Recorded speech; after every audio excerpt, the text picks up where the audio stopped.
Dear students, in the previous class we have discussed about the meaning and the evolution of the political science as a discipline.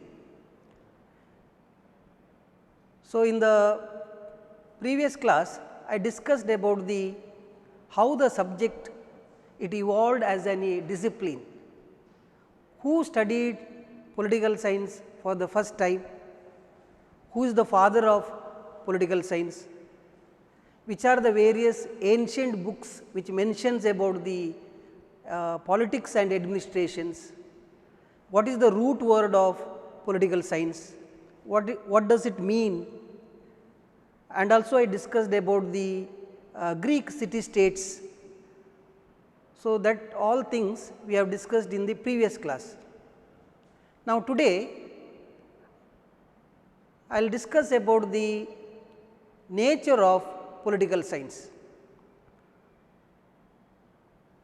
ವಿದ್ಯಾರ್ಥಿಗಳೇ, ನಾನು ಹಿಂದಿನ YouTube ವಿಡಿಯೋದಲ್ಲಿ ರಾಜ್ಯಶಾಸ್ತ್ರದ ಅರ್ಥ, ರಾಜ್ಯಶಾಸ್ತ್ರದ ಹೇಗೆ ಒಂದು ವಿಷಯವಾಗಿ ಅದು ವಿಕಸನ ಆಯಿತು, ರಾಜ್ಯಶಾಸ್ತ್ರವನ್ನು ಮೊಟ್ಟ ಮೊದಲಿಗೆ ವೈಜ್ಞಾನಿಕವಾಗಿ ಯಾರು ಅಧ್ಯಯನ ಮಾಡಿದರು, ರಾಜ್ಯಶಾಸ್ತ್ರದ ಪಿತಾಮಹ ಯಾರು, ರಾಜ್ಯಶಾಸ್ತ್ರಕ್ಕೆ ಸಂಬಂಧಪಟ್ಟಂತಹ ಪುರಾತನ ಭಾರತದಲ್ಲಿ ಬರುವಂಥ ಗ್ರಂಥಗಳು ಯಾವುದು, ಯಾವ್ಯಾವ ಗ್ರಂಥಗಳಲ್ಲಿ ಈ ರಾಜಕೀಯದ ಬಗ್ಗೆ ಆಡಳಿತದ ಬಗ್ಗೆ ಉಲ್ಲೇಖ ಮಾಡಿದ್ದಾರೆ, ಅದೇ ರೀತಿ ಗ್ರೀಕ್ ತತ್ವಜ್ಞಾನಿಗಳು ಬುದ್ಧಿವಂತ ತ್ರಿವಳಿಗಳು ಅಂತ ಹೇಳಿದೆ, ಆ ಬುದ್ಧಿವಂತ ತ್ರಿವಳಿಗಳು ಹೇಗೆ ರಾಜ್ಯಶಾಸ್ತ್ರ ಒಂದು ಅಧ್ಯಯನವಾಗಿ ಬೆಳೀಲಿಕ್ಕೆ ಕೊಡುಗೆಯನ್ನು ನೀಡಿದರು ಅನ್ನೋದನ್ನು ನಾನು ಹಿಂದಿನ ಕ್ಲಾಸ್ನಲ್ಲಿ ಚರ್ಚೆ ಮಾಡಿದ್ದೇನೆ.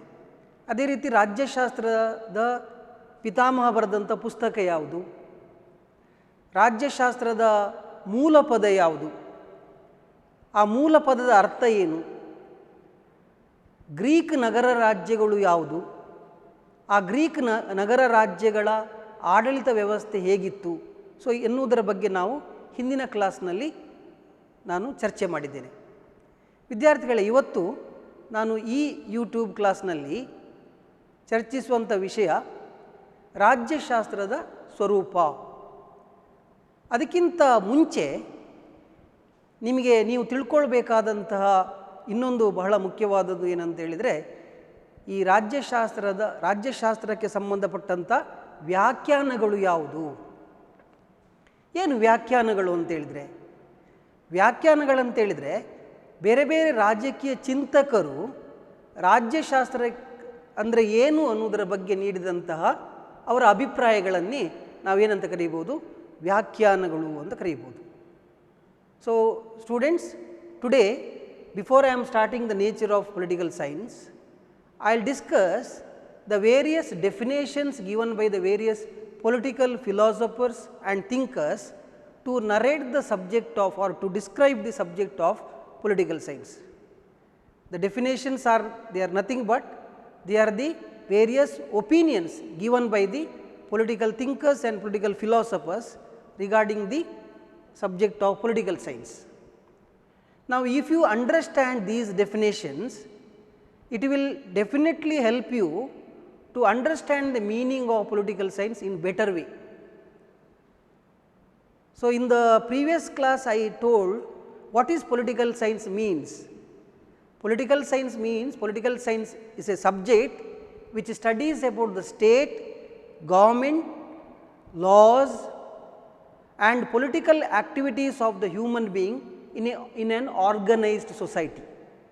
ವಿದ್ಯಾರ್ಥಿಗಳೇ, ಈ ವ್ಯಾಖ್ಯಾನಗಳನ್ನು ಅಧ್ಯಯನ ಮಾಡೋದ್ರಿಂದ ನಿಮಗೆ ಏನು ಪ್ರಯೋಜನ, ವ್ಯಾಖ್ಯಾನಗಳನ್ನು ಯಾಕೆ ನೀವು ನೆನಪಿಟ್ಕೊಳ್ಬೇಕು ಅಂತ ಹೇಳಿದರೆ, ಒಂದು ಪರೀಕ್ಷಾ ದೃಷ್ಟಿಯಿಂದ ಇದು ಬಹಳ ಮುಖ್ಯ ಆಗ್ತದೆ. ಕೆಲವು ಸಲ ಪರೀಕ್ಷೆಗಳಲ್ಲಿ ರಾಜ್ಯಶಾಸ್ತ್ರವನ್ನು ವ್ಯಾಖ್ಯಾನಿಸಿ ಅಂತೇಳಿ ಪ್ರಶ್ನೆ ಬರ್ತದೆ. ಆವಾಗ ನೀವು ಯಾವುದಾದ್ರೂ ರಾಜಕೀಯ ಚಿಂತಕರ ವ್ಯಾಖ್ಯಾನಗಳನ್ನು ಅದೇ ರೀತಿ ಬರೀಬೇಕು ಎಕ್ಸಾಮಲ್ಲಿ. ಅದನ್ನು ಯಾವುದೇ ರೀತಿಯಾಗಿ ಬದಲಾವಣೆ ಮಾಡುವಂಥ ಸ್ವಾತಂತ್ರ್ಯ ನಿಮಗಿಲ್ಲ. ಅದೇ ಈ ರಾಜ್ಯಶಾಸ್ತ್ರದ ಬೇರೆ ಬೇರೆ ರಾಜಕೀಯ ಚಿಂತಕರ ವ್ಯಾಖ್ಯಾನಗಳನ್ನು ತಿಳ್ಕೊಳ್ಳೋದ್ರಿಂದ ರಾಜ್ಯಶಾಸ್ತ್ರದ ಅರ್ಥವನ್ನು ನೀವು ಸಂಪೂರ್ಣವಾಗಿ ತಿಳ್ಕೊಳ್ಳಿಕ್ಕೆ ಸಾಧ್ಯ ಆಗ್ತದೆ. ರಾಜ್ಯಶಾಸ್ತ್ರ ಅಂದರೆ ಏನು, ರಾಜ್ಯಶಾಸ್ತ್ರದ ವಸ್ತು ವಿಷಯಗಳು ಯಾವುದು, ರಾಜ್ಯಶಾಸ್ತ್ರದಲ್ಲಿ ನಾವು ಏನು ಅಧ್ಯಯನ ಮಾಡ್ತೇವೆ, ಇವುಗಳನ್ನೆಲ್ಲ ನಾವು ವಿವರವಾಗಿ ತಿಳ್ಕೊಳ್ಳಿಕ್ಕೆ ಸಾಧ್ಯ ಆಗ್ತದೆ. ಅದಕ್ಕೆ ವ್ಯಾಖ್ಯಾನಗಳು ಬಹಳ ಮುಖ್ಯ. ಈಗ ಇಲ್ಲಿ ನಾನು ಕೆಲವು ವ್ಯಾಖ್ಯಾನಗಳನ್ನು ಬರೆದಿದ್ದೇನೆ. ನಾನು ಇಂಗ್ಲೀಷ್ನಲ್ಲಿ ಬರೆದಿದ್ದೇನೆ. ಕನ್ನಡದಲ್ಲಿ ಯಾರೆಲ್ಲ ಬರೀತೀರಾ ಅವರು ನೀವು ಕನ್ನಡ ಟೆಕ್ಸ್ಟ್ ಬುಕ್ಕನ್ನು ರೆಫರ್ ಮಾಡಿ ಅದನ್ನು ಓದ್ಕೊಳ್ಬೇಕು. ಸೊ ಏನು ವ್ಯಾಖ್ಯಾನಗಳಿದೆ? See for example, professor Garner he says that according to Professor Garner, the study of political science begins and ends with the state. What Garner says? Garner is a famous political thinker who says that the study of political science begins and ends with the state. So according to him, the subject political science, it revolves around the state. How the state is origin, how the state is evolved, what are the various theories regarding the origin of the states, what are the various functions of the states, what are the powers of the state, all these. So the entire subject of political science, it's revolve around the state. So he says that according to Professor Garner, so you should write like this way only in the examination. If there is a question define political science, so you should say Professor Garner, comma, you must start inverted comma, the study of political science begins and ends with the state, close the inverted comma, full stop. So that is the definition. I think it is a very easy definition, you can write it in the examinations. So very easy, the study of political science, it begins and ends with the state. ವಿದ್ಯಾರ್ಥಿಗಳೇ, ನಾನು ಒಂದು ಬಹಳ ಸುಲಭವಾದ ಒಂದು ವ್ಯಾಖ್ಯಾನವನ್ನು ನಿಮಗೆ ನೀಡ್ತೇನೆ. Garner ಅವರು ಹೇಳ್ತಾರೆ, ಗಾರ್ನರ್ ಅವರ ಪ್ರಕಾರ ರಾಜ್ಯಶಾಸ್ತ್ರದ ಅಧ್ಯಯನ ರಾಜ್ಯದಿಂದ ಪ್ರಾರಂಭವಾಗಿ ರಾಜ್ಯದಲ್ಲೇ ಕೊನೆಗೊಳ್ಳುತ್ತದೆ ಅಂತೇಳಿ. ಗಾರ್ನರ್ ಅವರು ಹೇಳುವುದು ರಾಜ್ಯಶಾಸ್ತ್ರದ ಅಧ್ಯಯನ ರಾಜ್ಯದೊಂದಿಗೆ ಆರಂಭವಾಗಿ ರಾಜ್ಯದೊಂದಿಗೆ ಅಂತ್ಯವಾಗುತ್ತದೆ. ಸೊ ಇದೇ ರೀತಿ ಬರೀಬೇಕು, ನಿಮಗೆ ಸುಲಭವಾಗಿ ಅರ್ಥ ಆಗ್ತದೆ. ರಾಜ್ಯಶಾಸ್ತ್ರದ ಅಧ್ಯಯನದ ವಸ್ತು ವಿಷಯ ಯಾವುದು ಅಂತ ಹೇಳಿದರೆ ಅದು ರಾಜ್ಯ ಹೇಗೆ ಹುಟ್ಟಿಕೊಂಡಿತ್ತು, ರಾಜ್ಯ ಹೇಗೆ ವಿಕಸನ ಆಯಿತು, ರಾಜ್ಯದ ಉಗಮಕ್ಕೆ ಇರುವಂಥ ಬೇರೆ ಬೇರೆ ಸಿದ್ಧಾಂತಗಳು ಯಾವುದು, ರಾಜ್ಯದ ಅಧಿಕಾರ ಮತ್ತು ಕಾರ್ಯಗಳು ಯಾವುದು, ಹೀಗೆ ರಾಜ್ಯದ ಬೇರೆ ಬೇರೆ ಮೂಲಾಂಶಗಳು ಯಾವುದು. ಒಟ್ಟಿನಲ್ಲಿ ನಾವು ರಾಜ್ಯದ ಬಗ್ಗೆ ಅಧ್ಯಯನ ಮಾಡೋದು. ಬೇರೆ ಬೇರೆ ವಿಧದ ರಾಜ್ಯಗಳಿದೆ, ಅದು ಕಲ್ಯಾಣ ರಾಜ್ಯ ಇರಬಹುದು ಅಥವಾ ಪ್ರಜಾಸತ್ತಾತ್ಮಕ ರಾಜ್ಯ ಇರಬಹುದು. ಸೊ ಹೀಗೆ ಬೇರೆ ಬೇರೆ ರಾಜ್ಯದ ಬಗ್ಗೆ ಅಧ್ಯಯನ ಮಾಡುವಂಥ ವಿಷಯ ಅಂತೇಳಿ ಗಾರ್ನರ್ ಅವರು ಹೇಳ್ತಾರೆ.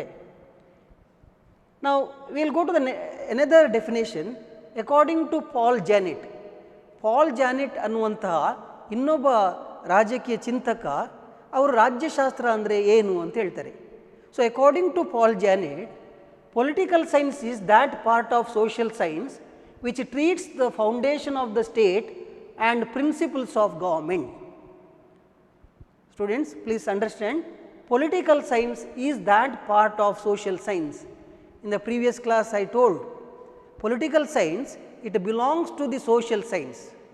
I told that there are 3 types of science is existing or it is there: physical science, biological science and social science.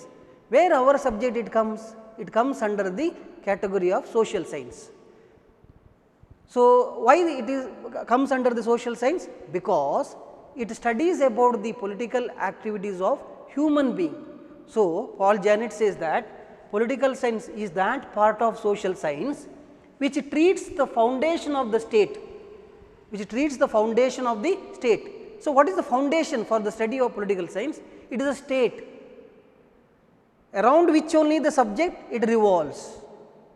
So we are studying basically about the state's origin, evolution, development, powers and function, theories, elements of the states, like that we are studying the foundation of the for the subject of political science, it is state. And he says that principles of government, he added one more thing, we also study about the principles of government, means the various powers and functions of the government, various forms of government, various powers of the government. So, according to Paul Janet, he says that political science is that part of social science which treats the foundation of the state and the principles of government. Even this definition also it is very easy. There are three things. One is the part of social science. Second one, the foundation of this subject political science, it is the state, and also it studies about the principles of the government. ವಿದ್ಯಾರ್ಥಿಗಳೇ, ನಾನು ಎರಡನೇ ವ್ಯಾಖ್ಯಾನವನ್ನು ನಿಮಗೆ ನೀಡ್ತೇನೆ. Pal Janet ಅನ್ನುವಂಥ ಪ್ರಸಿದ್ಧ ರಾಜಕೀಯ ಚಿಂತಕ ರಾಜ್ಯಶಾಸ್ತ್ರ ಅಂದರೆ ಏನು ಅನ್ನೋದಕ್ಕೆ ಹೀಗೆ ಹೇಳ್ತಾರೆ: ರಾಜ್ಯದ ಮೂಲ ಮತ್ತು ಸರ್ಕಾರದ ತತ್ವಗಳನ್ನು ಕುರಿತು ಅಧ್ಯಯನ ಮಾಡುವ ಶಾಸ್ತ್ರವೇ ರಾಜ್ಯಶಾಸ್ತ್ರ. ರಾಜ್ಯದ ಮೂಲ, ರಾಜ್ಯ ಅನ್ನುವಂಥದ್ದು ಹೇಗೆ ಅದು ಹುಟ್ಟಿಕೊಂಡಿತು, ರಾಜ್ಯದ ಅಧಿಕಾರ ಮತ್ತು ಕಾರ್ಯಗಳೇನು, ರಾಜ್ಯದ ಹುಟ್ಟುವಿಗೆ ಇರುವಂಥ ಬೇರೆ ಬೇರೆ ಸಿದ್ಧಾಂತಗಳು ಯಾವುದು, ಇವುಗಳ ಬಗ್ಗೆ ಅಲ್ಲದೆ ಸರ್ಕಾರದ ತತ್ವಗಳ ಬಗ್ಗೆ, ಸರ್ಕಾರದ ಬೇರೆ ಬೇರೆ ತತ್ವಗಳ ಆಧಾರದ ಮೇಲೆ ಅದು ಸರ್ಕಾರ ಬರ್ತದೆ. ಗೌರ್ಮೆಂಟ್ ಸರ್ಕಾರ ಅನ್ನುವಂಥದ್ದು ಬೇರೆ ಬೇರೆ ತತ್ವಗಳು, ಅದು ಪ್ರಜಾಸತ್ತಾತ್ಮಕ ಸರ್ಕಾರ ಇರ್ಬೋದು, ಅಥವಾ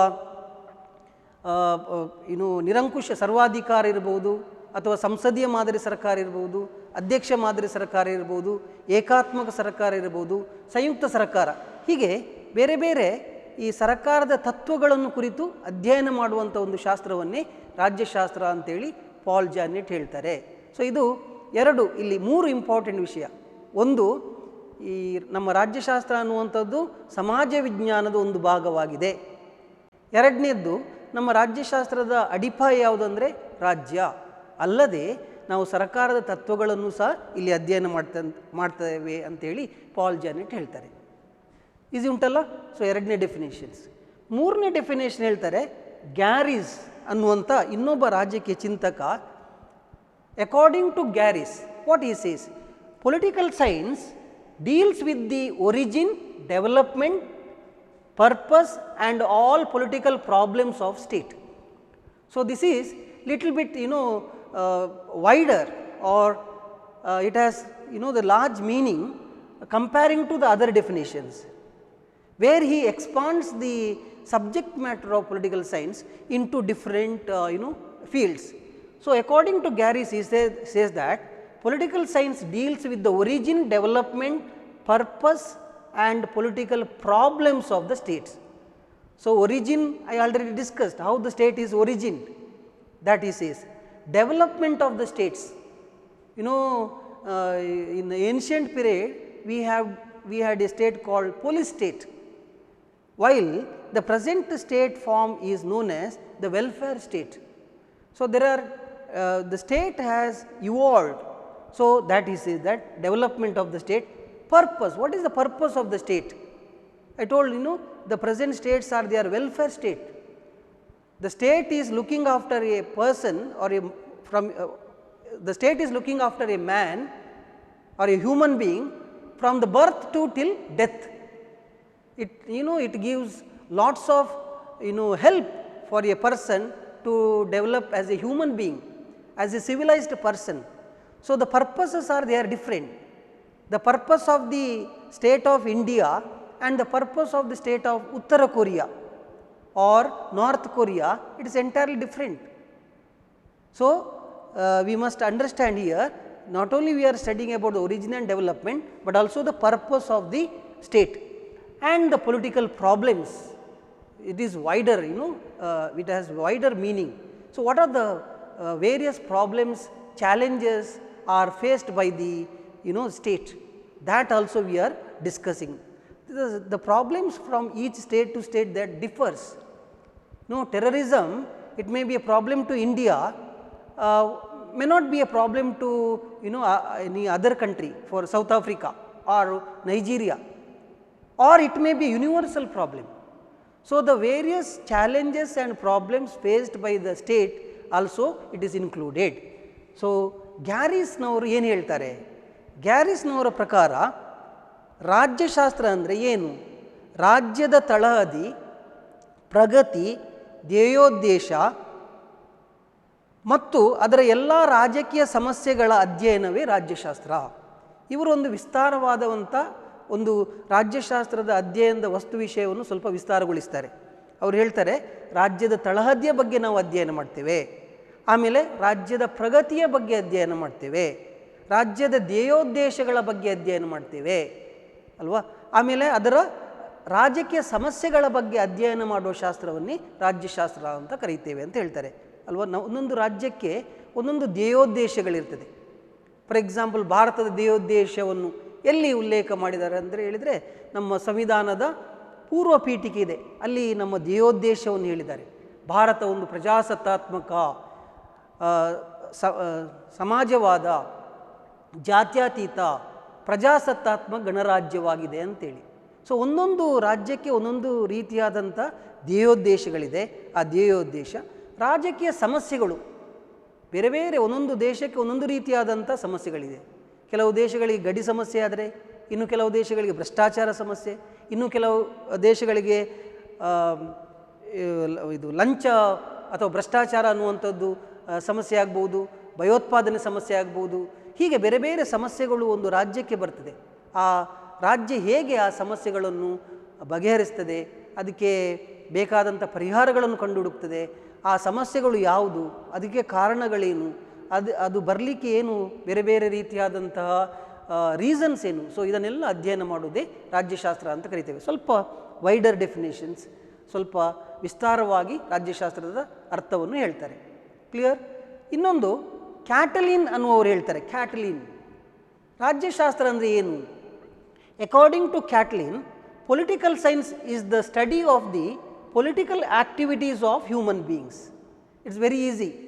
He simplifies the meaning of political science. What he says, according to Catlin, political science is that subject which studies about the political activities of human beings. You know, various political activities. It may be participating in elections, contesting for elections, or it may be, formation of the government, or giving petition to the government, the various kinds of political activities which takes place in a state. Now individuals, they involve. Some of after your study, you will become civil servants or bureaucrats, or some of you become politicians or other things. You directly or indirectly, you participate in the administrative or in political activities of the states. So Catlin says that whatever political activities a human being does, okay, the subject political science, it studies about the various political activities of human beings. Is it clear? So it is very simple definitions. You can easily remember, these definitions, and by that way you can explain the subject of political science, the meaning of political science. One more definitions which I have not written here. ಅದಕ್ಕಿಂತ ಮುಂಚೆ ವಿದ್ಯಾರ್ಥಿಗಳೇ, ಕ್ಯಾಟಲಿನ್ ರವರ ಪ್ರಕಾರ ರಾಜ್ಯಶಾಸ್ತ್ರ ಅಂದೇನು? ಮಾನವನ ರಾಜಕೀಯ ಚಟುವಟಿಕೆಗಳ ಕುರಿತು ಅಧ್ಯಯನ ಮಾಡುವ ಶಾಸ್ತ್ರವೇ ರಾಜ್ಯಶಾಸ್ತ್ರ ಅಂತ ಕರಿತೇವೆ. ನಾನು ಹೇಳಿದೆ, ಪ್ರತಿಯೊಬ್ಬ ವ್ಯಕ್ತಿಯೂ ಸಹ ಒಂದಲ್ಲ ಒಂದು ರೀತಿಯಲ್ಲಿ ನೇರವಾಗಿ ಅಥವಾ ಪರೋಕ್ಷವಾಗಿ ಬೇರೆ ಬೇರೆ ರಾಜಕೀಯ ಚಟುವಟಿಕೆಗಳಲ್ಲಿ ಗುರುತಿಸಿಕೊಳ್ತಾನೆ. ಆತ ನೇರವಾಗಿ ಭಾಗವಹಿಸಬೇಕಂತಿಲ್ಲ, ಪರೋಕ್ಷವಾಗಿ ರಾಜಕೀಯ ನಾವು ಚಟುವಟಿಕೆಗಳಲ್ಲಿ ಭಾಗವಹಿಸ್ತೇವೆ. ಒಂದು ರಾಜ್ಯದ ಸವಲತ್ತುಗಳನ್ನು ನಾವು ಪಡೆದರೂ ಸಹ, ಫಾರ್ ಎಕ್ಸಾಂಪಲ್ ನೀವೆಲ್ಲ ವಿದ್ಯಾರ್ಥಿಗಳು, ಬೇರೆ ಬೇರೆ ಸ್ಕಾಲರ್ಶಿಪ್ಗಳು ಬರ್ತದೆ. ಅದು ಸಮಾಜ ಕಲ್ಯಾಣ ಇಲಾಖೆ ಇರ್ಬೋದು, ಅಲ್ಪಸಂಖ್ಯಾತರ ಇಲಾಖೆ ಇರ್ಬೋದು, ಅಥವಾ ಮಾನವ ಸಂಪನ್ಮೂಲ ಅಭಿವೃದ್ಧಿ ಇಲಾಖೆ ಇರ್ಬೋದು. ಬೇರೆ ಬೇರೆ ಸರ್ಕಾರದ ವಿದ್ಯಾರ್ಥಿ ವೇತನವನ್ನು ನೀವು ಪಡ್ಕೊಳ್ತೀರಾ ಅಲ್ವಾ? ನೀವು ಸಹ ಒಂದು ಏನಾಗ್ತೀರಿ, ಫಲಾನುಭವಿಗಳಾಗ್ತೀರಾ. ಅದು ಸಹ ಒಂದು ರೀತಿಯಾಗಿ ರಾಜ್ಯದ ಚಟುವಟಿಕೆಗಳಲ್ಲಿ ಭಾಗವಹಿಸುವಂಥದ್ದು. ಅಥವಾ ಮುಂದೆ 18 ವರ್ಷ ಆದ ನಂತರ ನೀವು ಚುನಾವಣೆ ಬರ್ತದೆ, ಚುನಾವಣೆಯಲ್ಲಿ ವೋಟ್ ಮಾಡ್ತೀರಾ, ಅದು ಸಹ ರಾಜಕೀಯ ಚಟುವಟಿಕೆ. ಅಥವಾ ಇನ್ನೊಂದು ಯಾವುದೋ ಒಂದು ರಾಜಕೀಯ ಪಕ್ಷದ ಚುನಾವಣೆಯಲ್ಲಿ ಪ್ರಚಾರಕ್ಕೆ ಹೋಗ್ತೀರಾ, ಅದು ಸಹ ರಾಜಕೀಯ ಚಟುವಟಿಕೆ. ಅಥವಾ ಯಾವುದೋ ಒಂದು ಸರ್ಕಾರದ ಪಾಲಿಸಿಗಳ ಬಗ್ಗೆ ಜನರಿಗೆ ಅರಿವನ್ನು ನೀಡ್ತೀರಾ. For example, right to information, RTI ಅಂತಿದೆ, ಅದರ ಬಗ್ಗೆ ಜನರಿಗೆ ಅರಿವನ್ನು ನೀಡ್ತೀರಾ, ಅದು ಸಹ ರಾಜಕೀಯ ಚಟುವಟಿಕೆ. ಹೀಗೆ ರಾಜ್ಯಕ್ಕೆ ಬೇರೆ ಬೇರೆ ರಾಜಕೀಯ ಚಟುವಟಿಕೆಗಳಲ್ಲಿ ಬಗ್ಗೆ ಅಧ್ಯಯನ ಮಾಡುವ ಶಾಸ್ತ್ರವನ್ನೇ ರಾಜ್ಯಶಾಸ್ತ್ರ ಅಂತ ಕರಿತೇವೆ. ವಿದ್ಯಾರ್ಥಿಗಳೇ, ಇನ್ನೊಂದು ಡೆಫಿನೇಷನ್ ನಾವು ನೋಡುವಾಗ John Seeley, according to John Seeley, what is political science? Political science investigates the phenomena of government as political economy deals with the wealth, biology with the life, algebra with the numbers and geography with the space and magnitude. According to John Seeley, he says that political science investigates the phenomena of government as political economy deals with wealth, biology with the life, algebra with numbers and geography with space and magnitude. So, what he says? He compares the subject of political science to other subjects, social sciences or natural or biological sciences. What we study under economics? In economics, it deals with the wealth or money matters or economic activities of an individual. So, how the subject economics, it studies about the wealth and money, same way biology which studies about the life of a plant, life of an animal or life of microorgans. How the subject algebra which deals with the numbers, it studies about the various numbers. Same way geography with the studies about the space and magnitude. Same way political science also, it investigates the phenomena of government. It studies about the government, what government does, how the government is formed, what are the various types of governments are there existing, what are the ways in which the elections are conducted. All these are there discussed and investigated in political science. So ವಿದ್ಯಾರ್ಥಿಗಳೇ, John ಸೀಲೆ ಅವರು ಹೇಳ್ತಾರೆ, ಅರ್ಥಶಾಸ್ತ್ರವು ಹಣ, ಸಂಪತ್ತು, ಜೀವಶಾಸ್ತ್ರವು ಜೀವರಾಶಿಗಳ ಜೀವನವನ್ನು, ಬೀಜಗಣಿತವು ಅಂಕಿ ಸಂಖ್ಯೆಗಳ ಅಧ್ಯಯನ ಮಾಡುವಂತೆ ಸರಕಾರದ ವಿದ್ಯಮಾನಗಳನ್ನು ಅಧ್ಯಯನ ಮಾಡುವ ಶಾಸ್ತ್ರವೇ ರಾಜ್ಯಶಾಸ್ತ್ರ ಅಂತ. ಏನು ಜಾನ್ ಸೀಲೆ ಅವರು ಹೇಳ್ತಾರೆ, ಸ್ವಲ್ಪ ಅದು ಉದ್ದದ ಡೆಫಿನೇಷನ್ಸ್, ನಿಮಗೆ ಕಷ್ಟ ಆದರೆ ಈ 4 ಡೆಫಿನೇಷನ್ಸ್ಗಳನ್ನು ಕಲಿಯಿರಿ. ಇದು ಸಹ ಕಲಿಬೋದು. ಜಾನ್ ಸೀಲೆ ಅವರ ಪ್ರಕಾರ ಏನು ಹೇಳ್ತಾರೆ, ಅರ್ಥಶಾಸ್ತ್ರ ಹೇಗೆ ಹಣ ಮತ್ತು ಸಂಪತ್ತಿನ ಬಗ್ಗೆ ಅಧ್ಯಯನ ಮಾಡೋದು ಅಲ್ವಾ, ನಿಮಗೆ ಅರ್ಥಶಾಸ್ತ್ರದಲ್ಲಿ ಹೇಳಿರ್ಬೋದು. ಅರ್ಥಶಾಸ್ತ್ರ ಏನು ಅಧ್ಯಯನ ಮಾಡ್ತದೆ, ಅದು ಹಣದ ಬಗ್ಗೆ, ಹೇಗೆ ಹಣದ ಸಂಪಾದನೆ, ಹಣದ ವಿನಿಯೋಗ ಹೇಗೆ, ಹಣದ ಖರ್ಚು ಮಾಡೋದು ಹೇಗೆ, ಗಳಿಸುವುದು ಹೇಗೆ, ಇದರ ಬಗ್ಗೆ ಅಧ್ಯಯನ ಮಾಡುವಂಥದ್ದು. ಅದೇ ರೀತಿ ಸಂಪತ್ತಿನ ಬಗ್ಗೆ ಅಧ್ಯಯನ ಮಾಡ್ತದೆ. ಜೀವಶಾಸ್ತ್ರ ಯಾವುದರ ಬಗ್ಗೆ ಅಧ್ಯಯನ ಮಾಡ್ತದೆ ಅಂದರೆ ಜೀವ ಸಂಕುಲಗಳ ಬಗ್ಗೆ, ಜೀವರಾಶಿಗಳ ಬಗ್ಗೆ. ಅದು ಪ್ರಾಣಿಗಳು, ಸಸ್ಯಗಳು, ಸೂಕ್ಷ್ಮಾಣು ಜೀವಿಗಳು ಅಲ್ವಾ. ನಾವು ಇಡೀ ಜಗತ್ತಿನಲ್ಲಿ ದೊಡ್ಡ ಪ್ರಾಬ್ಲಮ್ ಇದೆ, ಕಣ್ಣಿಗೆ ಕಾಣದಂಥ ಒಂದು ವೈರಸ್ ಇಡೀ ಜಗತ್ತನ್ನೇ ನಡುಗಿಸ್ತದೆ ಅಲ್ವಾ, ಕೊರೋನಾ. ಅದರ ಬಗ್ಗೆ ಅಧ್ಯಯನ ಮಾಡಬೇಕಂತ ಹೇಳಿದರೆ ಬಯಾಲಜಿಯಲ್ಲಿ ಅಧ್ಯಯನ ಮಾಡ್ತದೆ, ಮೈಕ್ರೋಬಯಾಲಜಿಸ್ಟ್ ಇದ್ದಾರೆ, there are so many other science subjects, ಅದು ಅವುಗಳ ಅಧ್ಯಯನ. ಹಾಗೆ ಬೀಜಗಣಿತವು ಅಂಕಿ ಸಂಖ್ಯೆಗಳ ಬಗ್ಗೆ ಅಧ್ಯಯನ ಮಾಡ್ತದೆ. ಬೀಜಗಣಿತದಲ್ಲಿ ನೀವು ಅಧ್ಯಯನ ಮಾಡಿದರೆ ಹೈಸ್ಕೂಲ್ನಲ್ಲಿರುವಾಗ ಅಂಕಿ ಸಂಖ್ಯೆಗಳ ಬಗ್ಗೆ ಅಧ್ಯಯನ ಮಾಡ್ತದೆ. ಭೂಗೋಳಶಾಸ್ತ್ರವು ಅದು ಭೌಗೋಳಿಕ ಚೌಕಟ್ಟಿನ ಬಗ್ಗೆ ಅಧ್ಯಯನ ಮಾಡುವಂಥದ್ದು, ನಮ್ಮ ಭೂಮಿಯ ಬಗ್ಗೆ ಅಧ್ಯಯನ ಮಾಡುವಂಥದ್ದು. ಸೊ ಹೇಗೆ ಈ ವಿಷಯಗಳು ಬೇರೆ ಬೇರೆ ವಿಷಯಗಳ ಬಗ್ಗೆ, ಅರ್ಥಶಾಸ್ತ್ರ ಹಣದ ಬಗ್ಗೆ, ಜೀವಶಾಸ್ತ್ರ ಜೀವರಾಶಿಗಳ ಬಗ್ಗೆ, ಬೀಜಗಣಿತ ಅಂಕೆ ಸಂಖ್ಯೆಗಳ ಬಗ್ಗೆ ಅಧ್ಯಯನ ಮಾಡ್ತದೋ, ಅದೇ ರೀತಿ ರಾಜ್ಯಶಾಸ್ತ್ರ ಅನ್ನುವಂಥದ್ದು ಸರಕಾರದ ವಿದ್ಯಮಾನಗಳನ್ನು ಅಧ್ಯಯನ ಮಾಡ್ತದೆ. ಒಂದು ಸರಕಾರ ಇದೆ, ಈಗ ಆ ಸರಕಾರದ ಧೋರಣೆಗಳೇನು, ಸರಕಾರದ ನೀತಿಗಳೇನು, ಸರಕಾರದ ಕಾರ್ಯಗಳೇನು, ಸರಕಾರ ಯಾವ ರೀತಿಯಾಗಿ ಪ್ರಜೆಗಳೊಟ್ಟಿಗೆ ಸ್ಪಂದಿಸ್ತದೆ, ಸೊ ಇವುಗಳ ಬಗ್ಗೆ ಎಲ್ಲ ಅಧ್ಯಯನ ಮಾಡೋದನ್ನೇ ನಾವೇನು ಕರೀತೇವೆ, ರಾಜ್ಯಶಾಸ್ತ್ರ. ಸೊ ಒಟ್ಟಿನಲ್ಲಿ ಈ 4 ಡೆಫಿನೇಷನ್ಸನ್ನು ನಾವು ಅಧ್ಯಯನ ಮಾಡಿದ ನಂತರ ಏನು ಹೇಳ್ಬೋದು ರಾಜ್ಯಶಾಸ್ತ್ರ ಅಂದರೆ, the subject political science it deals with the state, government, loss and political activities of human being within the organised society, in an organised society ಅಂತ ಹೇಳ್ಬೋದು. So what is political science? Political science, it is very easy to say. Political science is that part of social science which deals with the state, government, laws and political activities of human being in an organized society. ಒಂದು ಸಂಘಟಿತ ಸಮಾಜದಲ್ಲಿ ಒಬ್ಬ ವ್ಯಕ್ತಿಯ ರಾಜಕೀಯ ಚಟುವಟಿಕೆಗಳು ರಾಜ್ಯದ ಬಗ್ಗೆ, ಸರ್ಕಾರದ ಬಗ್ಗೆ, ಕಾನೂನುಗಳ ಬಗ್ಗೆ ಅಧ್ಯಯನ ಮಾಡುವಂಥ ಒಂದು ಶಾಸ್ತ್ರವನ್ನೇ ರಾಜ್ಯಶಾಸ್ತ್ರ ಅಂತ ಕರೆಯಬಹುದು.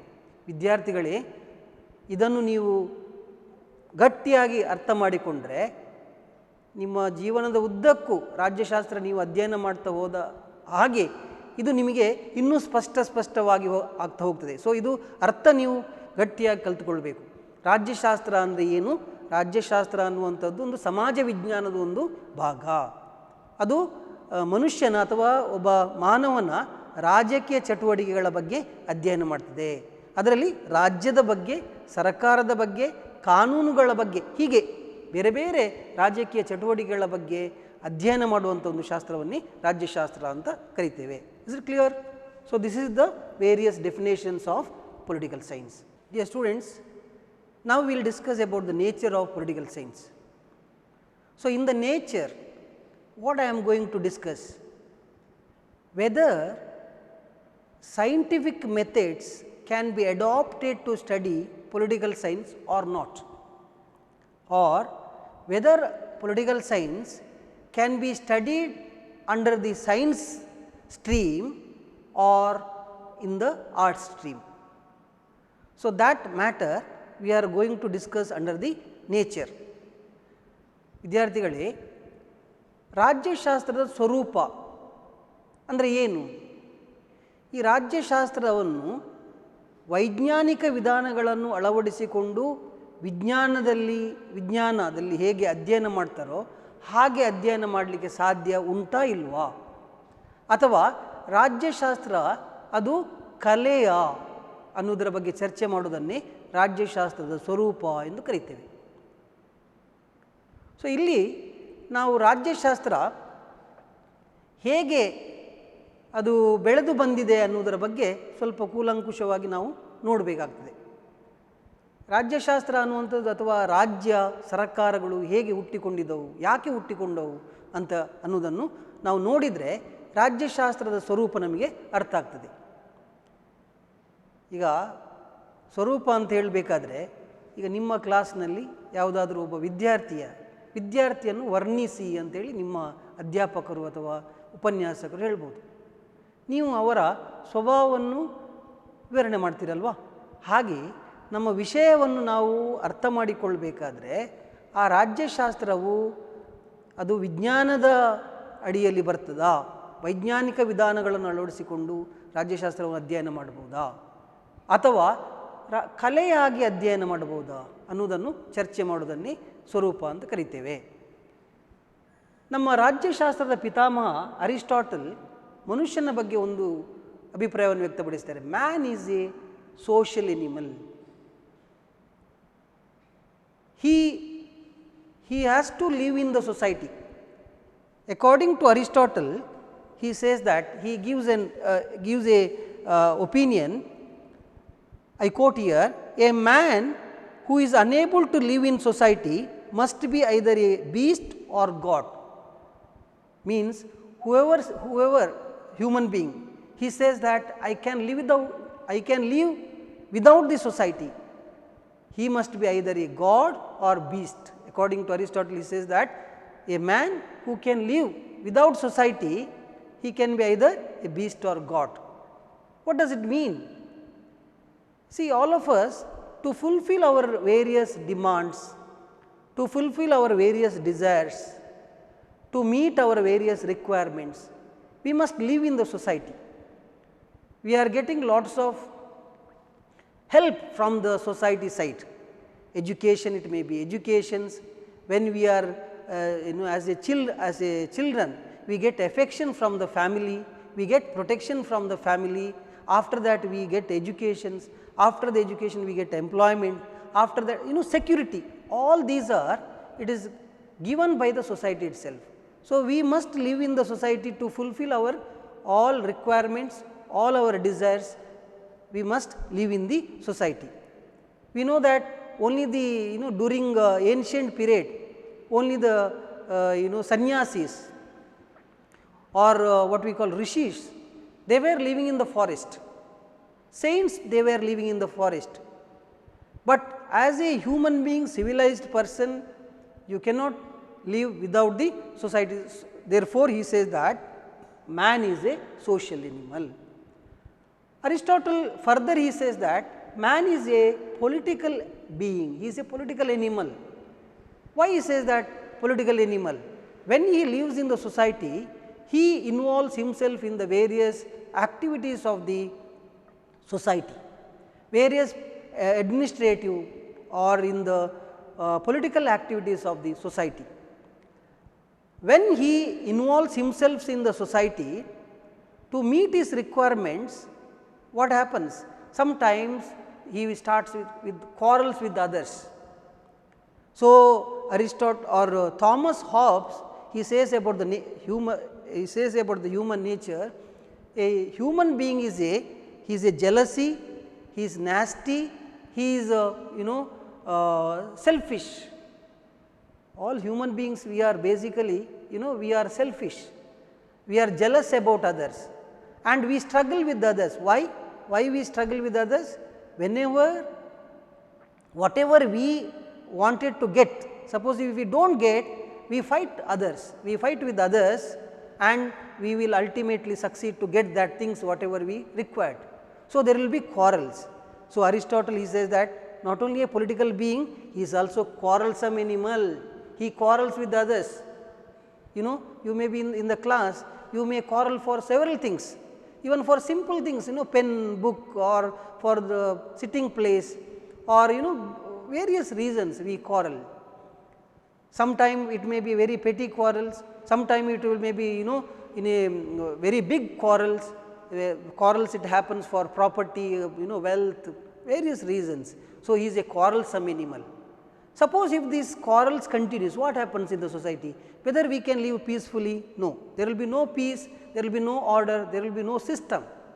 So, to control the behavior of the individuals, we need an organization. Somebody we require, to control this behavior of an individual. To bring about an order or a system in the society, we need certain organizations, and that organization was created, it was known as state. Students, please remember. So, why the organization called state is origin? Because to control the behavior, to to put an end to the anarchy which was prevailed in the society, the state is origined.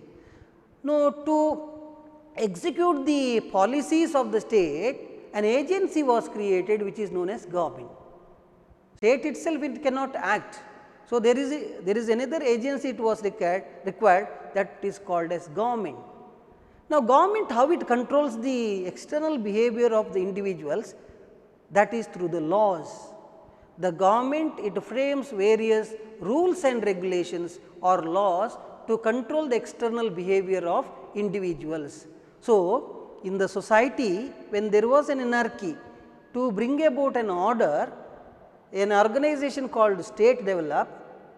Then to implement the various policies under the program, an agency was established, that is known as government. Government it controlled the external behavior of individual through the laws.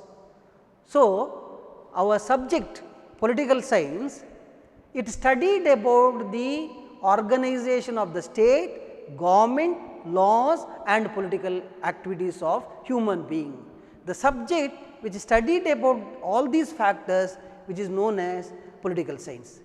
Now, the subject political science, it is as ancient as the civilization, but it was not separately studied till recently. Till 20th century, political science it was a part of social science. It was studied either under the philosophy or ethics, or it was studied under history or other social sciences.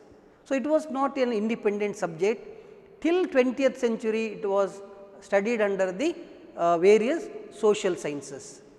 Now, in the 20th century, as I told earlier that the present states are, they are the not police states, they are welfare state, the role of the state it is increased, the functions of the government is increased, the participation of the people in the state it was increased.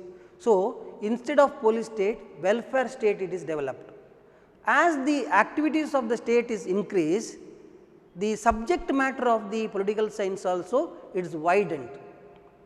So, the subject matter it is widened and it is various other matters are there included in the political science. Now, here the earlier, as I told earlier, ancient period, why this subject was not studied independently? Because that time power was not given in the hands of the people.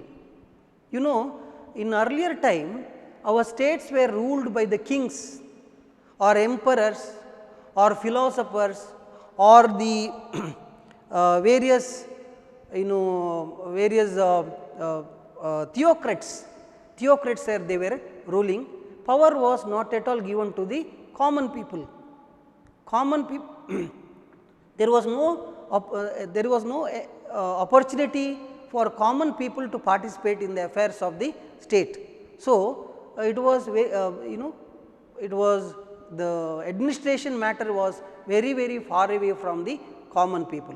As the democracy it is developed in the world, democracy it gave more opportunity to individuals to take part in the affairs of the state, to exercise voting, to select the representatives, to participate in the various government activities. So, it gave more opportunity to individuals and they started to exercise their power. As the power was increased, the subject matter of political science also it evolved greatly in the various other concepts.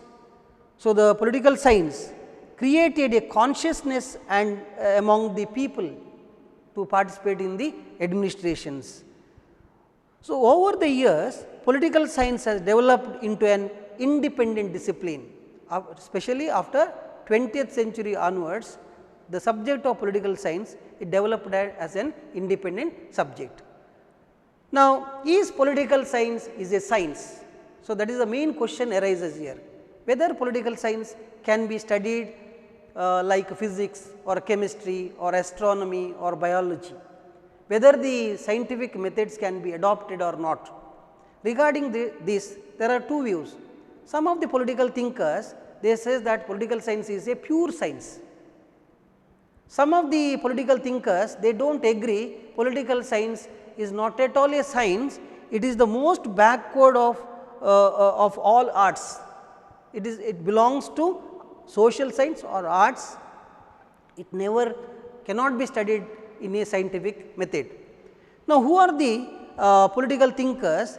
They say that political science is a science. Please remember students, sometime there may be questions for 2 marks. Name the political thinkers who said that political science can be studied in a scientific manner. So, very important thinkers are, one is Aristotle.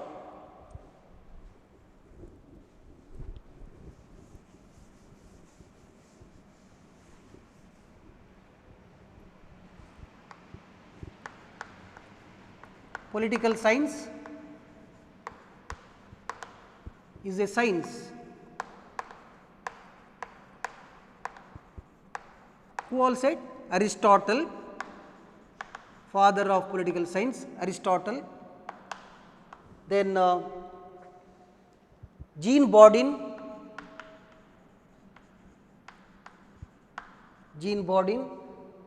Machiavelli,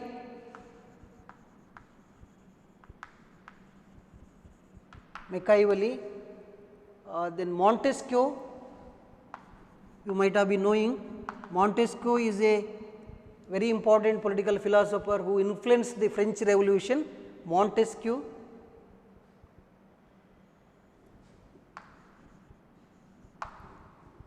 then Louis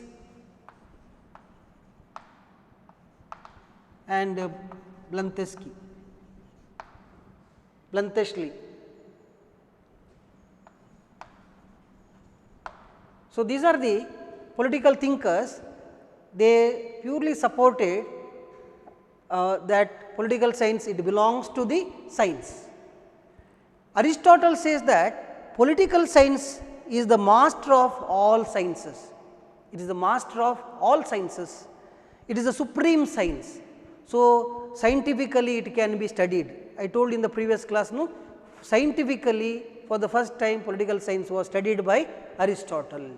He studied nearly 158 constitution of the Greek city states and wrote a book called Politics. So it is the he says that it is a science. So scientific methods can be adopted to study the political science. Now who are the other political thinkers who says that political science is not a science? So please remember these group says that it is a science. The another group which says that it is not at all a science, it is belongs to social science or art. Who are the political thinkers? J.S. Mill, John Stuart Mill, then Buckle, then Auguste Comte, father of sociology. Auguste Comte, then Maitland,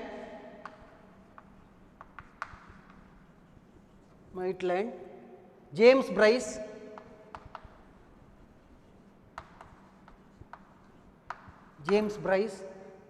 and Charles A. Bright.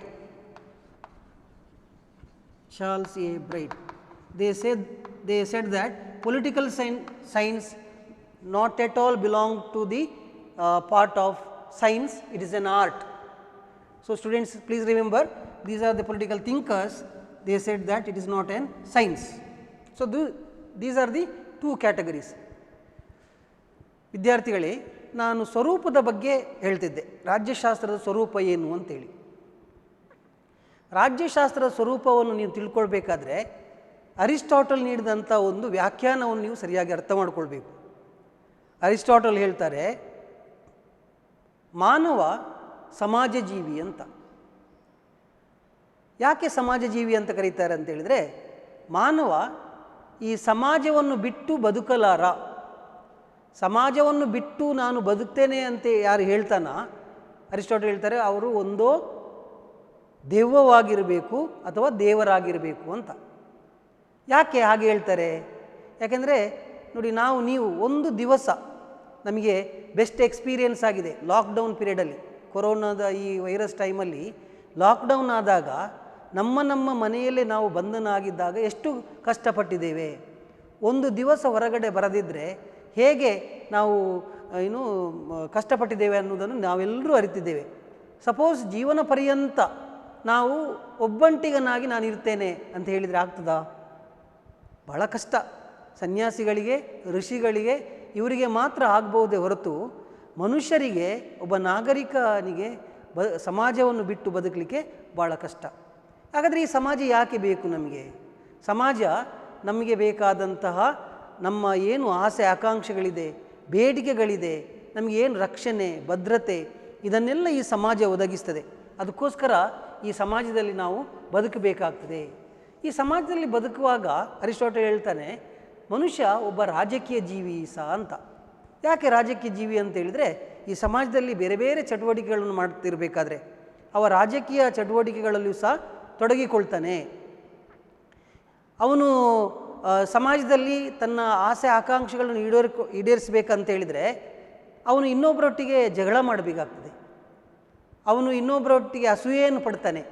ಸಮಾಜದಲ್ಲಿ ಬೇಕಾದಷ್ಟು ನಮಗೆ ಸಾಮಗ್ರಿಗಳು ಸಿಗ್ತಾ ಇದ್ದರೆ ನಮಗೆ ಏನು problem ಇಲ್ಲ. ಲಾಕ್ಡೌನ್ನಲ್ಲಿ ಹೇಗೆ ನಾವು ನಮಗೆ ಬೇಕಾದಂಥ ಕೆಲವು ವಸ್ತುಗಳನ್ನು ಪಡೆಯಬೇಕಾದ್ರೆ ಎಷ್ಟು ಒದ್ದಾಡಿದ್ದೇವೆ ಅನ್ನುವಂಥದ್ದು ನೀವು ನೋಡಿದ್ದೀರಾ.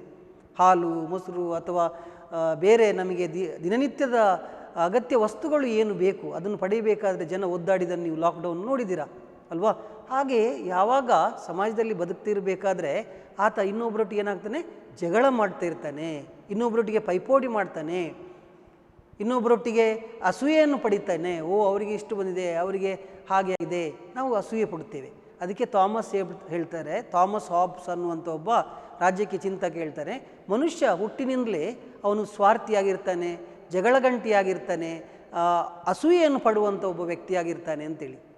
ಹೀಗೆ ಜಗಳ ಆದಾಗ ಸಮಾಜದಲ್ಲಿ ಏನಾಗ್ತದೆ? ನಾವು ಶಾಂತಿಯುತವಾಗಿ ಬದುಕಲಿಕ್ಕೆ ಸಾಧ್ಯ ಉಂಟಾ? ಖಂಡಿತವಾಗಿ ಬದುಕಲಿಕ್ಕೆ ಸಾಧ್ಯ ಇಲ್ಲ. ನಾವು ನೆಮ್ಮದಿಯಿಂದ ಬದುಕಲಿಕ್ಕೆ ಸಾಧ್ಯ ಇಲ್ಲ. ಒಂದು ಸಮಾಜದಲ್ಲಿ ಒಂದು ವ್ಯವಸ್ಥೆ ಇರಲಿಕ್ಕೆ ಸಾಧ್ಯ ಇಲ್ಲ. ಸಮಾಜದಲ್ಲಿ ಅಲ್ಲೋಲ ಕಲ್ಲೋಲಗಳು, ಎನಾರ್ಕಿ ಅಥವಾ ಅರಾಜಕತೆ ತಾಂಡವಾಡುತ್ತದೆ. ಇಂಥ ಸಂದರ್ಭದಲ್ಲಿ ರಾಜಕೀಯ ಚಿಂತಕರು ಹೇಳ್ತಾರೆ, ಮನುಷ್ಯನ ಈ ಬಾಹ್ಯ ಚಟುವಟಿಕೆಗಳನ್ನು ಹತೋಟಿ ಮಾಡಲಿಕ್ಕೋಸ್ಕರ ಒಂದು ಸಂಘಟನೆ ಹುಟ್ಟಿಕೊಂಡಿತ್ತು. ಆ ಸಂಘಟನೆ ಯಾವುದು ಅಂತೇಳಿದರೆ ರಾಜ್ಯ. ಸೊ ರಾಜ್ಯ ಅನ್ನುವಂಥದ್ದು ಒಂದು ಸಮಾಜದಲ್ಲಿ, ಅರಾಜಕತೆ ಇದ್ದಂಥ ಸಮಾಜದಲ್ಲಿ ಒಂದು ವ್ಯವಸ್ಥೆಯನ್ನು ತರಲಿಕ್ಕೋಸ್ಕರ ಹುಟ್ಟಿದಂಥ ಒಂದು ಸಂಘಟನೆಯೇ, ಅತ್ಯಂತ ಶ್ರೇಷ್ಠವಾದಂಥ ಸಂಘಟನೆಯೇ ಅದು ರಾಜ್ಯ ಅಂತ ಕರಿತೇವೆ. ಈಗ ರಾಜ್ಯ ಅದು ಏನು ಧೋರಣೆಗಳನ್ನು ಮಾಡುವುದಿಲ್ಲ. ಅದಕ್ಕೆ ಅದರ ಧ್ಯೇಯೋದ್ದೇಶಗಳನ್ನು ಜಾರಿಗೆ ತರಬೇಕಾದ್ರೆ ಒಂದು ಏಜೆನ್ಸಿ ಅಂತ ಬೇಕಾಯಿತು, ಅದೇ ಸರಕಾರ. ರಾಜ್ಯದ ಧ್ಯೇಯೋದ್ದೇಶಗಳನ್ನು ಜಾರಿಗೆ ತರಲಿಕ್ಕೋಸ್ಕರ ಹುಟ್ಟಿಕೊಂಡಂಥ ಒಂದು ರಾಜ್ಯದ ಅಂಶವೇ ಅದು ಸರ್ಕಾರ ಅಂತ ಹೇಳ್ತಾರೆ. ಈ ಸರ್ಕಾರ ಮನುಷ್ಯನ ಬಾಹ್ಯ ಚಟುವಟಿಕೆಗಳನ್ನು ಹೇಗೆ ನಿಯಂತ್ರಣ ಮಾಡ್ತದೆ ಅಂತ ಹೇಳಿದರೆ, ರಾಜ್ಯ ಕಾಲಕಾಲಕ್ಕೆ ಅಥವಾ ಸರ್ಕಾರ ಕಾಲಕಾಲಕ್ಕೆ ಬೇರೆ ಬೇರೆ ರೀತಿಯಾದಂಥ ನಿಯಮಾವಳಿಗಳನ್ನು ಮಾಡ್ತದೆ, ಕಾನೂನುಗಳನ್ನು ಮಾಡ್ತದೆ. ಆ ಕಾನೂನುಗಳ ಮೂಲಕ ಮನುಷ್ಯನ ವ್ಯಕ್ತಿತ್ವವನ್ನು ನಿಯಂತ್ರಣ ಮಾಡ್ತದೆ, ಚಟುವಟಿಕೆಗಳನ್ನು ನಿಯಂತ್ರಣ ಮಾಡ್ತದೆ. ಸೊ ರಾಜ್ಯಶಾಸ್ತ್ರ ಅಂದರೆ ಏನು? ರಾಜ್ಯಶಾಸ್ತ್ರ ಅಂತ ಹೇಳಿದರೆ ಮನುಷ್ಯನ ರಾಜಕೀಯ ಚಟುವಟಿಕೆಗಳು, ರಾಜ್ಯದ ಬಗ್ಗೆ, ಸರ್ಕಾರದ ಬಗ್ಗೆ, ಕಾನೂನುಗಳ ಬಗ್ಗೆ ಅಧ್ಯಯನ ಮಾಡುವಂಥ ಒಂದು ಶಾಸ್ತ್ರವನ್ನೇ ನಾವು ರಾಜ್ಯಶಾಸ್ತ್ರ ಅಂತ ಕರಿತೇವೆ. ಸೊ ಈ ರಾಜ್ಯಶಾಸ್ತ್ರ ಅನ್ನುವಂಥದ್ದು ಅದೊಂದು ಸ್ವತಂತ್ರವಾದಂಥ ಅಧ್ಯಯನ ಮಾಡ್ತಿರಲಿಲ್ಲ. ಅದನ್ನು ಒಂದು ಸ್ವತಂತ್ರ ವಿಷಯವಾಗಿ ಅಧ್ಯಯನ ಮಾಡ್ತಿರಲಿಲ್ಲ. ರಾಜ್ಯಶಾಸ್ತ್ರ ಅನ್ನುವಂತಹ ವಿಷಯ ಅದು ಗ್ರೀಕರಷ್ಟೇ ಪುರಾತನವಾದರು. ಕೌಟಿಲ್ಯನ ಸಂದರ್ಭದಲ್ಲಿ ಭಾರತದಲ್ಲಿಯೂ ಋಗ್ವೇದ, ಯಜುರ್ವೇದ ಅಥವಾ ರಾಮಾಯಣ, ಮಹಾಭಾರತ ಇಲ್ಲಿಯೂ ಸಹ ರಾಜಕೀಯದ ಬಗ್ಗೆ ಉಲ್ಲೇಖಗಳಿದ್ದರೂ ಸಹ ಈ ರಾಜ್ಯಶಾಸ್ತ್ರ ಅನ್ನುವಂಥ ಒಂದು ಸ್ವತಂತ್ರವಾದಂಥ ವಿಷಯವಾಗಿ ಅದು ಹೊರಹೊಮ್ಮಿದ್ದು 20ನೇ ಶತಮಾನದಲ್ಲಿ. ಅದರ ಹಿಂದೆ ರಾಜ್ಯಶಾಸ್ತ್ರವನ್ನು ಸಮಾಜ ವಿಜ್ಞಾನದ ಬೇರೆ ಬೇರೆ ವಿಷಯಗಳಲ್ಲಿ ಒಂದು ಭಾಗವಾಗಿ ಅಧ್ಯಯನ ಮಾಡ್ತಿದ್ರು. ಅದು ತತ್ವಶಾಸ್ತ್ರದ ಅಡಿಯಲ್ಲಿ ಅಧ್ಯಯನ ಮಾಡ್ತಿದ್ರು, ಅಥವಾ ನೀತಿಶಾಸ್ತ್ರದ ಅಡಿಯಲ್ಲಿ ಅಧ್ಯಯನ ಮಾಡ್ತಿದ್ರು, ಇತಿಹಾಸದ ಭಾಗವಾಗಿ ಅಧ್ಯಯನ ಮಾಡ್ತಿದ್ರು. ಸೊ ಇಂಡಿಪೆಂಡೆಂಟ್ ಆಗಿ ಒಂದು ಅಧ್ಯಯನ ವಿಷಯವಾಗಿ ಗುರುತಿಸಿಕೊಳ್ಳಿರಲಿಲ್ಲ, ಅಥವಾ ಅದಕ್ಕೆ ಪ್ರಾಮುಖ್ಯತೆ ಇರಲಿಲ್ಲ. ಯಾಕೆ ಅಂತೇಳಿದರೆ, ವಿದ್ಯಾರ್ಥಿಗಳೇ ನೀವೊಂದು ನೆನಪಿಟ್ಕೊಳ್ಬೇಕು, ಯಾವಾಗ ಜನ ಈ ರಾಜಕೀಯ ಚಟುವಟಿಕೆಗಳಲ್ಲಿ ಆಸಕ್ತಿಯನ್ನು ತೋರಿಸ್ತಾರೆ, ಯಾವಾಗ ಅಂತೇಳಿ ಜನರಿಗೆ ಅವರು ರಾಜಕೀಯ ಚಟುವಟಿಕೆಗಳಲ್ಲಿ, ರಾಜ್ಯದ ಆಡಳಿತದಲ್ಲಿ ಅಥವಾ ಬೇರೆ ಬೇರೆ ಚಟುವಟಿಕೆಗಳಲ್ಲಿ ಅವರು ನೇರವಾಗಿ ಭಾಗವಹಿಸಿದಾಗ ಮಾತ್ರ ಅವರಿಗೆ ಆಸಕ್ತಿ ಬರ್ತದೆ. ಆದರೆ ನಾವು ಓದಿದ್ದೇವೆ, ನಮ್ಮ ಇತಿಹಾಸದಲ್ಲಿ ಓದುವಾಗ ರಾಜ್ಯದ ಆಡಳಿತ ಯಾರ ಕೈಯಲ್ಲಿತ್ತು? ರಾಜ್ಯದ ಆಡಳಿತ ರಾಜರ ಕೈ ಕೆಳಗಡೆಯ, ಅಥವಾ ಅರಸರ ಕೈ ಕೆಳಗಡೆಯ, ಸಾಮ್ರಾಟರ ಕೈ ಕೆಳಗಡೆಯ, ತತ್ವಜ್ಞಾನಿಗಳಲ್ಲಿಯ, ಅಥವಾ ದೊಡ್ಡ ದೊಡ್ಡ ಪುರೋಹಿತಶಾಹಿ ವರ್ಗದವರ ಕೈಯಲ್ಲಿಯೋ, ಅಥವಾ ತತ್ವಜ್ಞಾನಿಗಳ ಕೈಯಲ್ಲಿ ಈ ಅಧಿಕಾರವನ್ನು ಅನ್ನುವಂಥದ್ದು ಕೇಂದ್ರೀಕೃತವಾಗಿತ್ತು. ಸಮಾಜದ ಕೆಲವೇ ವರ್ಗದವರು ಮಾತ್ರ ಈ ಇದರಲ್ಲಿ ರಾಜಕೀಯದಲ್ಲಿ ಪಾಲ್ಗೊಳ್ತಿದ್ರು. ಶ್ರೀಮಂತರ ಅಥವಾ ಪುರೋಹಿತಶಾಹಿ ವರ್ಗದವರ ಅಥವಾ ರಾಜನ ಮನೆತನದವರ, ಇವರು ಮಾತ್ರ ಭಾಗವಹಿಸ್ತಿದ್ರು. ಜನಸಾಮಾನ್ಯರಿಗೆ ಆಡಳಿತದಲ್ಲಿ ಪಾಲ್ಗೊಳ್ಳುವಂತಹ ಯಾವುದೇ ಒಂದು ಅವಕಾಶಗಳಿರಲಿಲ್ಲ. ಆದರೆ ಯಾವಾಗ ಪ್ರಜಾಪ್ರಭುತ್ವ ವ್ಯವಸ್ಥೆ ವಿಶ್ವದಲ್ಲಿ ಬೆಳವಣಿಗೆ ಆಯಿತು, ಪ್ರಜಾಪ್ರಭುತ್ವ ವ್ಯವಸ್ಥೆ ಬೆಳವಣಿಗೆ ಆಯಿತು, ಪ್ರಜಾಪ್ರಭುತ್ವ ವ್ಯಕ್ತಿಗಳಿಗೆ, ಮನುಷ್ಯರಿಗೆ ಹೆಚ್ಚು ಹೆಚ್ಚು ರಾಜಕೀಯ ಅವಕಾಶಗಳನ್ನು ನೀಡಿತು. ಪ್ರಜಾಪ್ರಭುತ್ವ ಅನ್ನುವಂಥದ್ದು ಎಲ್ಲ ಪ್ರಜೆಗಳಿಗೂ ಪ್ರತ್ಯಕ್ಷವಾಗಿ ಅಥವಾ ಪರೋಕ್ಷವಾಗಿ ರಾಜಕೀಯ ವಿಷಯಗಳಲ್ಲಿ ಭಾಗವಹಿಸಲಿಕ್ಕೆ ಏನು ಅವಕಾಶ ನೀಡಿತು. ಜನ ಆಸಕ್ತಿಯನ್ನು ಬೆಳೆಸ್ತಾರೆ. ಯಾವಾಗ ಒಬ್ಬ ವ್ಯಕ್ತಿಗೆ ಮತದಾನದ ಅಧಿಕಾರ ಬಂತು ನೋಡಿ, ಮತ ಚಲಾಯಿಸುವಂಥದ್ದು, ಅಥವಾ ಒಂದು ಪ್ರಚಾರಕ್ಕೆ ಹೋಗುವಂಥದ್ದು, ಅಥವಾ ಒಂದು ಚುನಾವಣೆಗೆ ಸ್ಪರ್ಧೆ ಮಾಡುವಂಥದ್ದು, ಇದರಲ್ಲೆಲ್ಲ ಜನಸಾಮಾನ್ಯರಿಗೆ ಅವಕಾಶ ನೀಡಿದಾಗ ರಾಜಕೀಯ ವ್ಯಕ್ತಿಗಳೆಲ್ಲ ಏನು ಮಾಡ್ತಾರೆ, ರಾಜಕೀಯ ಪರಿಜ್ಞಾನವನ್ನು ಬೆಳೆಸಿಕೊಳ್ತಾರೆ, ಆಡಳಿತದಲ್ಲಿ ಪಾಲ್ಗೊಳ್ಳುವಂಥ ಅವಕಾಶವನ್ನು ಪಡೆದುಕೊಳ್ತಾರೆ. ಯಾವಾಗ ಜನ ಅಥವಾ ಜನಸಾಮಾನ್ಯರು ವ್ಯಕ್ತಿಗಳು ಈ ರಾಜಕೀಯ ಚಟುವಟಿಕೆಗಳಲ್ಲಿ ಭಾಗವಹಿಸಲಿಕ್ಕೆ ಪ್ರಾರಂಭ ಮಾಡ್ತಾರ, ಅಲ್ಲಿಯ ನಂತರ ರಾಜ್ಯಶಾಸ್ತ್ರದ ಅಧ್ಯಯನ ಅನ್ನುವಂಥದ್ದು ಒಂದು ಸ್ವತಂತ್ರ ಅಧ್ಯಯನವಾಗಿ ಹೊರಹೊಮ್ಮಲಿಕ್ಕೆ ಪ್ರಾರಂಭ ಆಗ್ತದೆ. ಯಾಕೆಂದರೆ ರಾಜ್ಯದ ಚಟುವಟಿಕೆಗಳು ಹೆಚ್ಚುತ್ತದೆ, ರಾಜ್ಯದ ವಿಸ್ತಾರ ಹೆಚ್ಚುತ್ತದೆ, ಜನರಿಗೆ ಹೆಚ್ಚು ಅಧಿಕಾರ ಬರ್ತದೆ, ಜನಾಭಿಪ್ರಾಯಕ್ಕೆ ಹೆಚ್ಚು ಇದು ಮಹತ್ವ ಬೆಳೀತದೆ. ಇದರಿಂದಾಗಿ ಏನಾಗ್ತದೆ ಅಂತ ಹೇಳಿದರೆ ರಾಜ್ಯಶಾಸ್ತ್ರವು ಒಂದು ಸಾರ್ವತ್ರಿಕವಾದಂತಹ ಬೃಹದಾಕಾರವಾಗಿ ಬೆಳೀಲಿಕ್ಕೆ ಪ್ರಾರಂಭ ಆಗ್ತದೆ. ಈ ರಾಜ್ಯಶಾಸ್ತ್ರವನ್ನು ಬೇರೆ ಸಮಾಜಶಾಸ್ತ್ರಗಳಿಂದ ಬೇರ್ಪಡಿಸಿ ಅದನ್ನೊಂದು ಸ್ವತಂತ್ರವಾದ ವಿಷಯವಾಗಿ ಬೆಳೀಲಿಕ್ಕೆ ಮಹತ್ತರವಾದಂಥ ಒಂದು ಕಾಂಟ್ರಿಬ್ಯೂಟ್ ಕೊಟ್ಟವರು ಯಾರಂದರೆ, ಕೊಡುಗೆ ಕೊಟ್ಟವರು ಯಾರಂದರೆ ಮ್ಯಾಕ್ಸ್ ವೆಬರ್. ವಿದ್ಯಾರ್ಥಿಗಳು ನೆನಪಿಟ್ಕೊಳ್ಬೇಕು, ಮ್ಯಾಕ್ಸ್ ವೆಬರ್.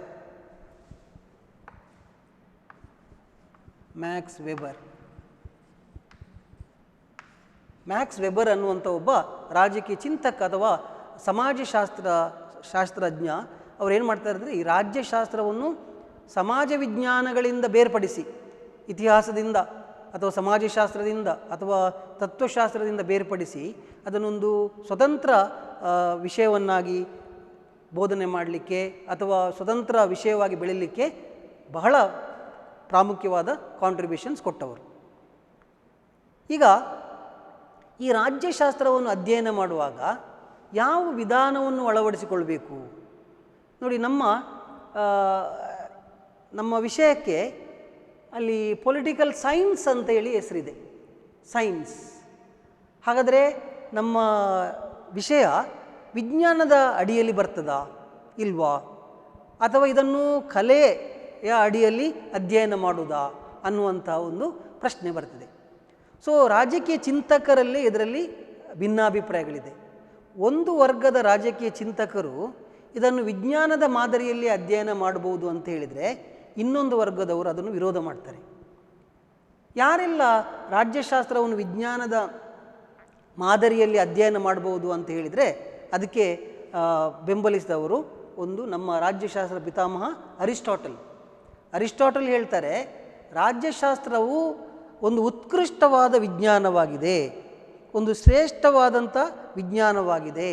ವೈಜ್ಞಾನಿಕ ವಿಧಾನಗಳನ್ನು ಅಳವಡಿಸಿಕೊಂಡು ವಿಜ್ಞಾನದಲ್ಲಿ ಹೇಗೆ ಪ್ರಯೋಗಗಳನ್ನು, ಭವಿಷ್ಯವನ್ನು ಅಥವಾ ಸಾರ್ವತ್ರಿಕ ವ್ಯಾಖ್ಯಾನಗಳನ್ನು ನೀಡಬಹುದು, ಅದೇ ರೀತಿ ರಾಜ್ಯಶಾಸ್ತ್ರವನ್ನು ಅಧ್ಯಯನ ಮಾಡಬಹುದು ಅಂತೇಳಿ ಅರಿಸ್ಟಾಟಲ್ ಹೇಳ್ತಾರೆ. So it is a supreme science, ಉತ್ಕೃಷ್ಟವಾದ ಸರ್ವಶ್ರೇಷ್ಠವಾದಂಥ ವಿಜ್ಞಾನ. It is supreme for all social science ಅಂತ ಹೇಳ್ತಾರೆ. ಎಲ್ಲ ಸಮಾಜ ವಿಜ್ಞಾನಗಳಿಗಿಂತ ಹೆಚ್ಚು ಶ್ರೇಷ್ಠವಾದಂಥ ಒಂದು ಸಬ್ಜೆಕ್ಟ್ ಅದು ರಾಜ್ಯ. ಯಾಕೆಂದರೆ ಇದು ರಾಜ್ಯಶಾಸ್ತ್ರ, ಇದು ರಾಜ್ಯದ ಬಗ್ಗೆ ಅಧ್ಯಯನ ಮಾಡೋದ್ರಿಂದ ಇದು ಶ್ರೇಷ್ಠವಾಗಿದೆ ಅಂತ ಹೇಳ್ತಾರೆ. ಜೀನ್ ಬಾಡಿನ್, ಇನ್ನೊಬ್ಬರು ರಾಜಕೀಯ ಚಿಂತಕರು, ರಾಜ್ಯಶಾಸ್ತ್ರವನ್ನು ವಿಜ್ಞಾನ ವಿಭಾಗದಲ್ಲಿ ಅಧ್ಯಯನ ಮಾಡಬಹುದು ಅಂತ ಹೇಳಿದವರು ಜೀನ್ ಬಾಡಿನ್.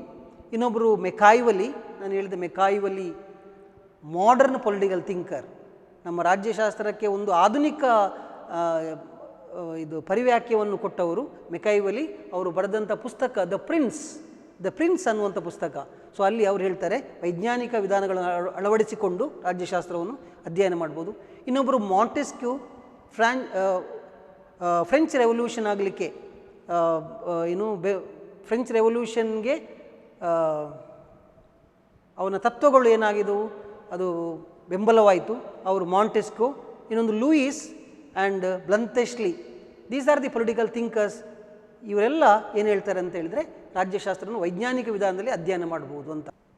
ವಿದ್ಯಾರ್ಥಿಗಳೇ, ನಾನು ಹೇಳಿದೆ ಒಂದು ವರ್ಗದ ರಾಜಕೀಯ ಚಿಂತಕರು ಇದನ್ನು ವೈಜ್ಞಾನಿಕ ವಿಧಾನದಲ್ಲಿ ಅಧ್ಯಯನ ಮಾಡ್ಬೋದು ಅಂತ ಹೇಳಿದರೆ J.S. Mill, Buckle, Auguste Comte, Maitland, James Bryce, Charles Brayard ಅನ್ನುವಂತಹ ಈ ರಾಜಕೀಯ ಚಿಂತಕರು ಇಲ್ಲ ಇದನ್ನು ಕಲೆಯ ಅಥವಾ ಆರ್ಟ್ಸ್ ಸಬ್ಜೆಕ್ಟಾಗಿ ಅಧ್ಯಯನ ಮಾಡಬೇಕು ಅನ್ನುವ ಅಭಿಪ್ರಾಯವನ್ನು ವ್ಯಕ್ತಪಡಿಸ್ತಾರೆ.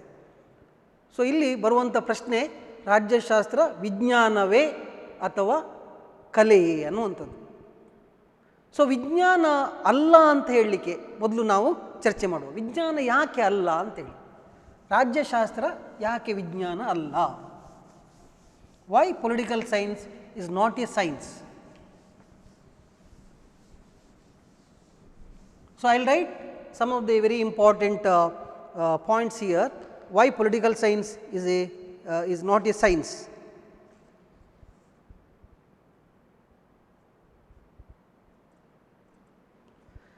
Before that, I will give, according to Buckle he says that in the present state of knowledge, politics, far from being a science, is one of the most backward of all arts. He says that, according to Buckle he says that in the present state of knowledge, politics, far from being a science, it is very far away, it means it is not at all studied under science category, and it says that it is the most backward subject even among the arts. Why he says that like that? Because it studies about the human being, it studies about political activities of human beings and the mind of the individual, it keeps on changing, so never be studied like a scientific method. So he says that it is the most backward among the arts. So what are the various important reasons why our subject is not a science? One, no consensus among political thinkers regarding the subject matter of the study, method and generalizations.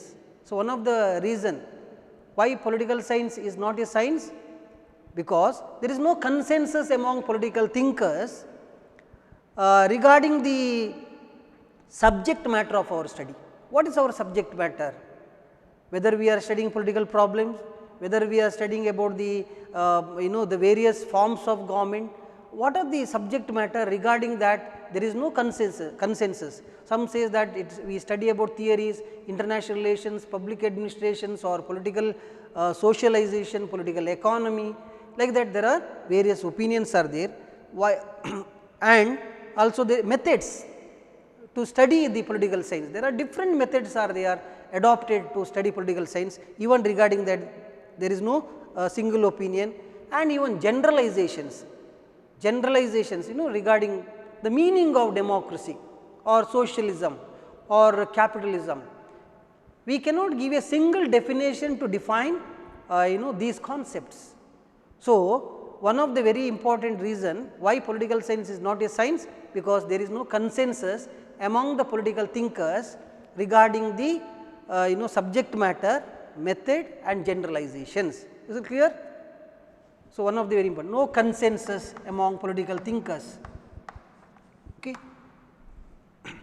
ವಿದ್ಯಾರ್ಥಿಗಳೇ, ರಾಜ್ಯಶಾಸ್ತ್ರ ಯಾಕೆ ವಿಜ್ಞಾನ ಅಲ್ಲ, ವೈಜ್ಞಾನಿಕ ವಿಧಾನಗಳನ್ನು ಅಳವಡಿಸಿಕೊಂಡು ಯಾಕೆ ರಾಜ್ಯಶಾಸ್ತ್ರವನ್ನು ಅಧ್ಯಯನ ಮಾಡಲಿಕ್ಕೆ ಸಾಧ್ಯ ಇಲ್ಲ ಅನ್ನೋದಕ್ಕೆ ಒಂದು ಬಲವಾದ ಕಾರಣ ಏನಂತ ಹೇಳಿದರೆ, ರಾಜಕೀಯ ವಿಜ್ಞಾನಿಗಳಲ್ಲಿ ನಮ್ಮ ರಾಜ್ಯಶಾಸ್ತ್ರದ ಅಧ್ಯಯನದ ವಸ್ತು ವಿಷಯದ ಬಗ್ಗೆ, ರಾಜ್ಯಶಾಸ್ತ್ರದ ಅಧ್ಯಯನದ ವಿಧಾನಗಳ ಬಗ್ಗೆ ಮತ್ತು ಸಾಮಾನ್ಯ ತತ್ವಗಳ ನಿರೂಪಣೆಯ ಬಗ್ಗೆ ಒಮ್ಮತ ಅಭಿಪ್ರಾಯ ಇಲ್ಲ. ಒಂದೇ ಅಭಿಪ್ರಾಯ ಇಲ್ಲ. ನಮ್ಮಲ್ಲಿ ರಾಜ್ಯಶಾಸ್ತ್ರದಲ್ಲಿ ಏನು ಅಧ್ಯಯನ ಮಾಡಬೇಕು, ನಾವು ಅಂತಾರಾಷ್ಟ್ರೀಯ ಸಂಬಂಧಗಳ ಬಗ್ಗೆ ಅಧ್ಯಯನ ಮಾಡಬೇಕಾ, ವಿದೇಶಾಂಗ ನೀತಿ ಅಧ್ಯಯನ ಮಾಡಬೇಕಾ, ಅಥವಾ ರಾಜ್ಯದ ಹುಟ್ಟುವಿನ ಬಗ್ಗೆ ಅಧ್ಯಯನ ಮಾಡಬೇಕಾ? ಸೊ ಹೀಗೆ ಒಂದು ಯಾವುದಾದ್ರೂ ಒಂದು ವಿಷಯದ ಬಗ್ಗೆ ನಿರ್ದಿಷ್ಟವಾದಂತಹ ಅಲ್ಲಿ ಅರ್ಥವನ್ನು ಕೊಡಲಿಕ್ಕೆ ಸಾಧ್ಯ ಇಲ್ಲ ಅಂತ ಹೇಳ್ತಾರೆ. ಅದರಿಂದಾಗಿ ರಾಜ್ಯಶಾಸ್ತ್ರ ವಿಜ್ಞಾನ ಅಲ್ಲ ಅಂತ ಹೇಳ್ತಾರೆ. ಕ್ಲಿಯರ್? ಸೊ ರಾಜ್ಯಶಾಸ್ತ್ರ ಯಾಕೆ ವಿಜ್ಞಾನ ಅಲ್ಲ ಅನ್ನೋದಕ್ಕೆ ಒಂದು ಬಲವಾದ ಕಾರಣ ಏನಂತ ಹೇಳಿದ್ರೆ, ನಮ್ಮಲ್ಲಿ ನಮ್ಮ ವಸ್ತು ವಿಷಯದ ಬಗ್ಗೆ, ಅಧ್ಯಯನದ ವಿಧಾನಗಳ ಬಗ್ಗೆ ಮತ್ತು ಸಾಮಾನ್ಯ ತತ್ವಗಳ ನಿರೂಪಣೆಯ ಬಗ್ಗೆ ನಮ್ಮಲ್ಲಿ ಒಮ್ಮತ ಅಭಿಪ್ರಾಯ ಇಲ್ಲ. ಫಾರ್ ಎಕ್ಸಾಂಪಲ್, ಪ್ರಜಾಪ್ರಭುತ್ವ ಅಂದರೆ ಏನು ಅನ್ನೋದರ ಬಗ್ಗೆ ಬೇರೆ ಬೇರೆ ರಾಜಕೀಯ ಚಿಂತಕರು ಬೇರೆ ಬೇರೆ ರೀತಿಯಾಗಿ ವ್ಯಾಖ್ಯಾನಗಳನ್ನು ನೀಡ್ತಾರೆ, ಅಭಿಪ್ರಾಯಗಳನ್ನು ನೀಡ್ತಾರೆ. ಭಾರತದ ಪ್ರಜಾಪ್ರಭುತ್ವ ವ್ಯವಸ್ಥೆಗೂ ಅಮೇರಿಕದ ಪ್ರಜಾಪ್ರಭುತ್ವ ವ್ಯವಸ್ಥೆಗೂ ಅಜಗಜಾಂತರ ವ್ಯತ್ಯಾಸ ಇದೆ. ಅಥವಾ ಕಮ್ಯುನಿಸಮ್ ಅನ್ನುವಂಥದ್ದು. ಸಮತಾವಾದ ರಷ್ಯಾದಲ್ಲಿಯೂ ಸಮತಾವಾದ ಇದೆ, ಚೈನಾದಲ್ಲಿಯೂ ಸಮತಾವಾದ ಇದೆ. ಆದರೆ ಚೈನಾದ ಸಮತಾವಾದ ಬೇರೆಯೇ, ರಷ್ಯಾದ ಸಮತಾವಾದ ಬೇರೆಯೇ. ಅಥವಾ ಲಿಬರಲಿಸಮ್ ಅನ್ನುವಂಥದ್ದು ನೋಡಿ, ಇದಕ್ಕೆ ಎಲ್ಲ ಒಂದೊಂದು ನಿರ್ದಿಷ್ಟವಾದಂಥ ವ್ಯಾಖ್ಯಾನಗಳನ್ನು ಕೊಡಲಿಕ್ಕೆ ಸಾಧ್ಯ ಇಲ್ಲ. ಆದ್ದರಿಂದಾಗಿ ರಾಜ್ಯಶಾಸ್ತ್ರ ವಿಜ್ಞಾನ ಅಲ್ಲ ಅಂತ ಹೇಳ್ತಾರೆ. ಎರಡನೇ ಕಾರಣವನ್ನು ನೋಡುವ. Second important reason why political science is not a science. Political theories lack universally accepted definition, scope and terminology. Political theories lack universally accepted definitions. In political science, there is no universally accepted definitions, scope and terminology. We say that political science, why it is not science? Because universally accepted definitions are not there. What is socialism? It can be defined in 100 ways. Different political thinkers, they have given different definitions. So there is no single definition which exactly says what is socialism, or what is democracy, what is capitalism, or what is democracy. So there are different definitions are there, and if we define a democracy in a particular way, that definition may not be agreed by Pakistanis, that may not be agreed by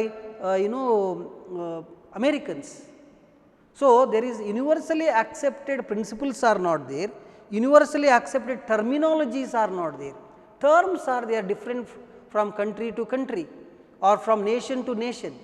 So and also scope of our subject, it differs from the nation to nation. So because of that, political science is not a science. ವಿದ್ಯಾರ್ಥಿಗಳೇ, ಎರಡನೇ ಬಲವಾದ ಕಾರಣ ಯಾಕೆ ರಾಜ್ಯಶಾಸ್ತ್ರ ವಿಜ್ಞಾನ ಅಲ್ಲ ಅಂತ ಹೇಳಿದರೆ, ನಮ್ಮ ರಾಜ್ಯಶಾಸ್ತ್ರದಲ್ಲಿ ರಾಜಕೀಯ ಪರಿಕಲ್ಪನೆಗಳ ಬಗ್ಗೆ ನಮ್ಮ ರಾಜಕೀಯ ಚಿಂತಕರಲ್ಲಿ ಸರ್ವಸಮ್ಮತವಾದ ವ್ಯಾಖ್ಯೆ, ವ್ಯಾಪ್ತಿ ಮತ್ತು ಪದಜ್ಞಾನಗಳು ಇರುವುದಿಲ್ಲ. ನಮ್ಮಲ್ಲಿ ಒಂದೇ ರೀತಿಯಾದಂಥ ವ್ಯಾಖ್ಯೆಗಳಿಲ್ಲ, ಅದರ ವ್ಯಾಪ್ತಿ ಇಲ್ಲ, ಪದಜ್ಞಾನಗಳು ಬೇರೆ ಬೇರೆ ಇರ್ತದೆ. ನಾನು ಹೇಳಿದಾಗ ಉದಾಹರಣೆಗೆ, ಈ ಪ್ರಜಾಪ್ರಭುತ್ವ ಅಂದರೆ ಏನು, ಉದಾರವಾದ ಅಂದರೆ ಏನು, ರಾಷ್ಟ್ರೀಯತೆ ಅಂದರೆ ಏನು ಮುಂತಾದವುಗಳ ಬಗ್ಗೆ ಭೌತಶಾಸ್ತ್ರ ಅಥವಾ ರಸಾಯನಶಾಸ್ತ್ರ ಅಥವಾ ಜೀವಶಾಸ್ತ್ರದಲ್ಲಿ ಇದ್ದ ಹಾಗೆ ಅವರ ಪ್ರಕಾರ ವಾಟರ್ ಅಂದರೆ ಏನು, H2O ಅಲ್ವಾ. ರಸಾಯನಶಾಸ್ತ್ರದ ಪ್ರಕಾರ what is water, water means 2 units of hydrogen and 1 unit of oxygen, that is water. There is a clear definition, there is a clear meaning it is existing. But in our subject there is no clear, there is no single definition to define a term or concept.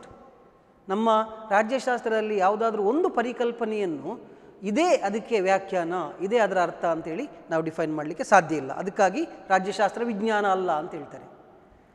Third important reason why political science is not a science, because predictions are not possible.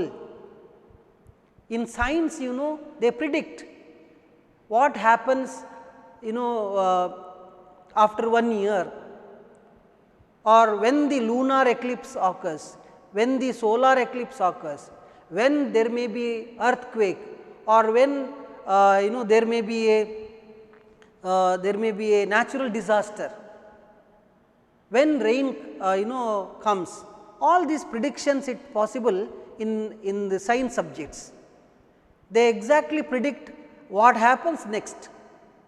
But in our political science we cannot do the predictions. ನಾವು ರಾಜ್ಯಶಾಸ್ತ್ರದಲ್ಲಿ ಭವಿಷ್ಯವನ್ನು ಹೇಳಲಿಕ್ಕೆ ಸಾಧ್ಯ ಇಲ್ಲ. ನಮ್ಮಲ್ಲಿ ಇದೇ ಪಕ್ಷ ಅಥವಾ ಇಂಥವರೇ ಪ್ರಧಾನಮಂತ್ರಿ ಆಗ್ತಾರೆ, ಮುಖ್ಯಮಂತ್ರಿ ಆಗ್ತಾರೆ, ಅಥವಾ ಇಂಥದ್ದೇ ಸರ್ಕಾರ ನಾಳೆ ಇರ್ತದೆ ಅಂತ ಹೇಳಲಿಕ್ಕೆ ಸಾಧ್ಯ ಇಲ್ಲ.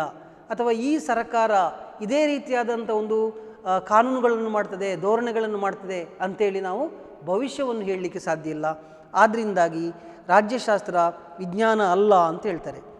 ಸಂಶೋಧನೆಯ ಮೂಲಕ ಸತ್ಯಾನ್ವೇಷಣೆ ಮಾಡಲಿಕ್ಕೆ ಸಾಧ್ಯ ಇಲ್ಲ, ಪ್ರಯೋಗಗಳನ್ನು ಮಾಡಲಿಕ್ಕೆ ಸಾಧ್ಯ ಇಲ್ಲ. ವಿಜ್ಞಾನದಲ್ಲಿ ಆದರೆ ಅವರಿಗೆ ಪ್ರಯೋಗಾಲಯ, ಲ್ಯಾಬ್ ಅಂತ ಇರ್ತದೆ, ಅಲ್ಲಿ ಪ್ರಯೋಗಗಳನ್ನು ಮಾಡ್ತಾರೆ. ನಮ್ಮಲ್ಲಿ ಪ್ರಯೋಗಾಲಯ ಯಾವುದು? ನಮ್ಮಲ್ಲಿ ಇಡೀ ವಿಶ್ವವೇ ಪ್ರಯೋಗಾಲಯ. ಸೊ ಹಾಗಾದರೆ ಅಲ್ಲಿ ಪ್ರಯೋಗಗಳನ್ನು ಮಾಡಿ ಇಂಥದ್ದೇ ಆಗ್ತದೆ ಅಂತ ಹೇಳಲಿಕ್ಕೆ ಸಾಧ್ಯ ಉಂಟಾ? ಇಲ್ಲ. ಅದರಿಂದಾಗಿ ನಿಶ್ಚಿತ ಫಲಿತಾಂಶ ಪಡೆಯಲು ಸಾಧ್ಯ ಇಲ್ಲ, ವೈಜ್ಞಾನಿಕ ವಿಧಾನಗಳನ್ನು ಅಳವಡಿಸಿಕೊಳ್ಳಲಿಕ್ಕೆ ಸಾಧ್ಯ ಇಲ್ಲ. ಆದ್ದರಿಂದ ಇದು ರಾಜ್ಯಶಾಸ್ತ್ರ ಅಲ್ಲ. ಮೂರನೇ ಕಾರಣ ಏನಂತ ಹೇಳಿದರೆ, ರಾಜ್ಯಶಾಸ್ತ್ರ ವಿಜ್ಞಾನ ಯಾಕೆ ಅಲ್ಲ ಅಂತ ಇನ್ನೊಂದು ಕಾರಣ, ನಾಲ್ಕನೇ ಕಾರಣ ಏನಂತ ಹೇಳಿದರೆ, the fourth important reason why political science is not a science, unable to arrive at a definite and precise conclusions. In political science, it is not possible to come to a definite and precise conclusions. Why it is not possible? Because there are different opinions, there are different views, there are different forms of government or state. Because of that, we cannot say this is a good government. No, when we compare to the different types of government, we cannot say the parliamentary system of government is the best one or presidential form of best one, because even in both forms of government there are merits and demerits. So, we cannot give a conclusion. While in science they can exactly come to the conclusion, they can say this is the thing, it happens, but in our subject it is not possible. So, because of that political science is not a science. ಇನ್ನೊಂದು ಬಹಳ ಮುಖ್ಯವಾದಂಥ ಬಲವಾದ ಕಾರಣ ಏನಂತ ಹೇಳಿದರೆ, ರಾಜ್ಯಶಾಸ್ತ್ರ ಯಾಕೆ ವಿಜ್ಞಾನ ಅಲ್ಲ ಅಂತ ಹೇಳಿದರೆ, ರಾಜ್ಯಶಾಸ್ತ್ರ ಅಧ್ಯಯನದಲ್ಲಿ ಖಚಿತವಾದ ಮತ್ತು ನಿರ್ದಿಷ್ಟವಾದ ತೀರ್ಮಾನಕ್ಕೆ ಬರಲು ಸಾಧ್ಯ ಇಲ್ಲ. ನಾನು ಈಗಾಗಲೇ ಹೇಳಿದೆ, ಒಂದು ನಿರ್ದಿಷ್ಟವಾದ ತೀರ್ಮಾನಕ್ಕೆ ಅಂತಿಮವಾಗಿ ಇದೆ ಅಂತ ಹೇಳಲಿಕ್ಕೆ ಸಾಧ್ಯ ಇಲ್ಲ. ಅದರಿಂದಾಗಿ ರಾಜ್ಯಶಾಸ್ತ್ರ ವಿಜ್ಞಾನ ಅಲ್ಲ ಅಂತ ಹೇಳ್ತದೆ. ಯಾಕೆ ನಮಗೆ ನಿರ್ದಿಷ್ಟವಾದ ಕನ್ಕ್ಲೂಷನ್ಗೆ ಬರಲಿಕ್ಕೆ ಸಾಧ್ಯ ಇಲ್ಲ ಅಂತ ಹೇಳಿದರೆ, ರಾಜ್ಯಕ್ಕೆ ವಿದ್ಯಮಾನಗಳು ಜಟಿಲವಾಗಿರ್ತದೆ, ಬಹಳ ಕ್ಲಿಷ್ಟಕರವಾದದ್ದು. ಅದರಿಂದಾಗಿ ನಮಗೊಂದು ನಿರ್ದಿಷ್ಟವಾದಂಥ ಕನ್ಕ್ಲೂಷನ್ಗೆ ಬರಲಿಕ್ಕೆ ಸಾಧ್ಯ ಇಲ್ಲ. ಸೊ ಈ ಎಲ್ಲ ಕಾರಣಗಳಿಂದಾಗಿ ರಾಜ್ಯಶಾಸ್ತ್ರ ವಿಜ್ಞಾನ ಅಲ್ಲ ಅಂಥೇಳಿ ಹೇಳ್ತಾರೆ.